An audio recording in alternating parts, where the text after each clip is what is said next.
Hello guys, आज की class के अंदर हम डिफरेंशियल कैलकुलस की बात करने वाले हैं। तो ये हमारे चैप्टर 1 के स्टार्ट कर रहे हैं हम, जिसके अंदर parallel equation and derivatives of the length of an arc का दिया हुआ है, जिसके अंदर आप देख पा रहे हैं कि पदिक समीकरण चाप की लंबाई के अवकलज किस रूप में दिखाई देते हैं वो हमें बताने हैं। यहाँ पे पोलर की बात की हुई है, पोलर कोऑर्डिनेट्स में, जिसे ध्रुवीय निर्देशांक के रूप में कहते हैं। जब भी ध्रुवीय निर्देशांक की बात होती है तो हमारे आर और थीटा ही माइंड में आता है। यहाँ पे जब मान को निकालते हैं आर और थीटा के लिए, तो यहाँ पे लाइंस बना रखी है हमने। जो नीचे वाली लाइन को इनिशियल लाइन बोलते हैं और ऊपर वाली को रेडियस वेक्टर बोलते हैं। यहाँ पे इनिशियल लाइन जो स्थिर रेखा है आपकी, ये ओ ए से दिखाई गई है, और ये रेडियस वेक्टर है जो आर से दिखाया हुआ है ओ पी के रूप में। यहाँ पे बिंदु ओ को सेंटर पॉइंट नाम दिया हुआ है, जिसे ध्रुव नाम देते हैं, और यहाँ वैल्यूज़ में थीटा एंगल दिया हुआ है, जिसका ए ओ पी के रूप में नज़र आता है हमें। ध्रुवांतर कोण इसे बोलते हैं। इस कोण के अंदर आगे बढ़ते हैं तो हमारे पास रिलेशन आता है कार्टेशियन और पोलर फॉर्म के अंदर, जिसे कार्तीय और ध्रुवीय निर्देशांकों में परस्पर संबंध बोला जाता है। जब भी कार्टेशियन की बात होती है तो आर और एक्स और वाई के लिए हम बात करेंगे, और पोलर की बात होती है तो आर और थीटा की बात करेंगे। गाइस, यहाँ पे हम आर और एक्स के अंदर और थीटा और एक्स वाई के अंदर इस तरीके से हम इनके अंदर रिलेशन दिखाने वाले हैं। यहाँ पे हमें पता है और ध्यान ही रखना है कि यहाँ पे x की value equal to r cos theta होती है, जो कि आपके नीचे गिवन होता है, और यहाँ परपेंडिकुलर लाइन को y equal to r sine theta के रूप में दिखाते हैं। यहाँ पे ये जो रेडियस रहती है आपकी और थीटा आपका एंगल रहता है, यहाँ पे 90 डिग्री का एंगल बनने से आपको परपेंडिकुलर लाइन नज़र आती है।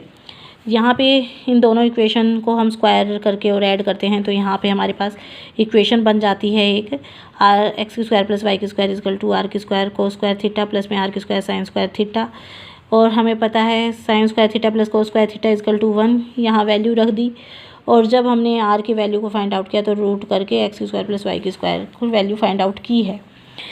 यहाँ पे जब हम सेकेंड इक्वेशन में फर्स्ट इक्वेशन को डिवाइड करते हैं तो यहाँ आर से आर कैंसिल हो जाता है, sine theta upon cos theta आ जाता है, और यहाँ पे टेन थीटा बन जाता है। थीटा की वैल्यू फाइंड आउट करने के लिए tan inverse y upon x निकलता है। इसी प्रकार इस बुक के अंदर हमारे बहुत सारे फॉर्मूले रहते हैं, जिन्हें हमें क्वेश्चनों के वेज के हिसाब से हमें यूज़ करना होता है।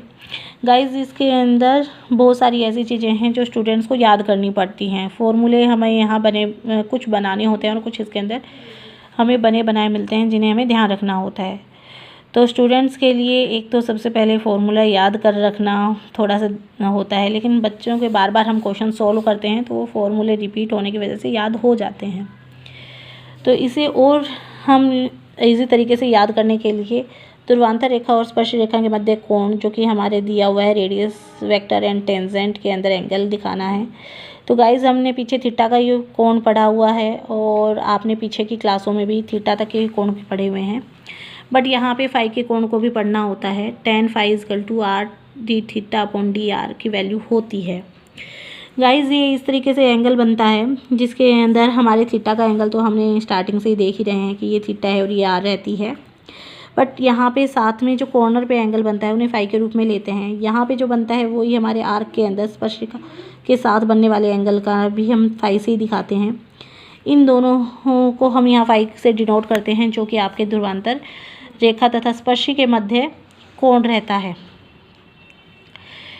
तो ध्रुवीय वक्रों का परिच्छेद कोण, तो यहाँ फॉर्मूला रहता है हमारे angle of intersection of two polar curve के बीच में, tan phi equal to tan phi 1 minus के टेन फाई 2, और ब्रैकेट में बंद किया। जैसे ही हमने यहाँ फॉर्मूला रखा तो ये हमने पढ़ा है कि टेन फाई 1 माइनस के टेन फाई 2 अपॉन में 1 प्लस टेन फाई 1 फाई 2, तो टेन के अंदर वैल्यूज़ आ जाती है। तो हमारी ऑर्थोगोनलिटी की कंडीशन रहती है कि लंबी कोण की शर्त के रूप में हमारे लिया जाता है कि फाई अगर 90 डिग्री है, 90 डिग्री है, तो उस स्थिति में हम नीचे वाले पार्ट को लेते हैं, क्योंकि आपको पता है इनफाइनाइट की वैल्यू के अंदर अगर नीचे कोई जीरो रहता है तो इनफाइनाइट रहता है। तो नीचे वाली इक्वेशन के इक्वल में जीरो करके हम वैल्यू को फाइंड आउट करते हैं, और जब ये वैल्यू हम इक्वल में जीरो रखते हैं यहाँ पे, तो ये वाला प्लस का 1 इधर इक्वल में जाके -1 हो जाता है। अगर स्पर्श रेखा के वक्र 2 वक्र दिए हुए हैं और उनके बीच कोण की बात करते हैं तो ये फाई इक्वल टू 0 लेते हैं। उस स्थिति में ऊपर वाले इक्वल में दिखाई देते हैं। यहाँ पे गाइस ये जो एंगल बनाए हुए हैं बहुत सारे चीज़ों को इंडिकेट करता है, जैसे ओ, पी एंड टी। सबसे पहले हमें ध्रुवीय स्पर्शी की लंबाई, जिसे पोलर टेंजेंट कहते हैं, उसका वैल्यू फाइंड आउट करना है, जो कि पी के रूप में होता है। और ये हमारी वैल्यू दिखाई देती है r sec phi. r sec square theta का फॉर्मूला होता है 1 + tan स्क्वायर थीटा, या फिर हम यहाँ पे फाई ले रहे हैं तो थीटा की जगह फाई ले लिया हमने। और sec अकेला था, स्क्वायर नहीं था, इसलिए हमने रूट लगा दिया और 1 + tan स्क्वायर फाई कर दिया। tan की वैल्यू हम ऊपर से लेंगे, यहाँ पे r d theta upon d are होती है, जो कि यहाँ पुट कर देंगे हम 1 + r d theta upon d r की होल स्क्वायर। इस तरह का गाइस ये ध्रुवीय स्पर्शी का फॉर्मूला, जिसे हम पोलर टेंजेंट कहते हैं, नज़र आता है। गाइस ध्रुवीय अर्धस्पर्शी, जिसे हम, ये तो पोलर टेंजेंट था और ये पोलर सब टेंजेंट, तो आपको पता है ध्रुवीय से आधे वैल्यू की बात कर रहा है, ये आधा है। तो यहाँ पे बेटा O2 की बात करेंगे और OT ये वाली दूरी होती है आपकी, PT ये पूरी दूरी ली थी और ये वाली आधी दूरी ले रहे हैं हम इस साइड से, और इसका फॉर्मूला आता है r tan फाई। और यहाँ पे r tan फाई की वैल्यू होती है r d theta upon d are, और जब हम मल्टीप्लाई करते हैं तो r² d theta upon d are आता है। गाइस इन फॉर्मूलों को हमें यूज़ करना होता है क्वेश्चन सॉल्यूशन के दौरान। इस बुक के अंदर बहुत सारे ऐसे फॉर्मूले आएंगे जिन्हें हमें पढ़ना है और क्वेश्चन को सॉल्व करना है। गाइस इनके ऊपर अगर हम प्रैक्टिस करते हैं तो हम आसानी से सीख पाएंगे कि, लेकिन बशर्ते कि हमें थोड़ा तो इन पे ध्यान देना ही होता है। मैं यहाँ पूरी तरीके से आपके लिए एफ़र्ट कर रही हूँ, तो प्लीज़ आप लोग भी अपनी तरफ से इस पे थोड़ा एफ़र्ट डालें। और जिन भी बच्चों के इस वक्त क्लासेस चल रही हैं या फिर कंपटीशन एग्ज़ाम में तैयारी कर रहे हैं, दोनों ही वे में इसे पढ़ा जा सकता है।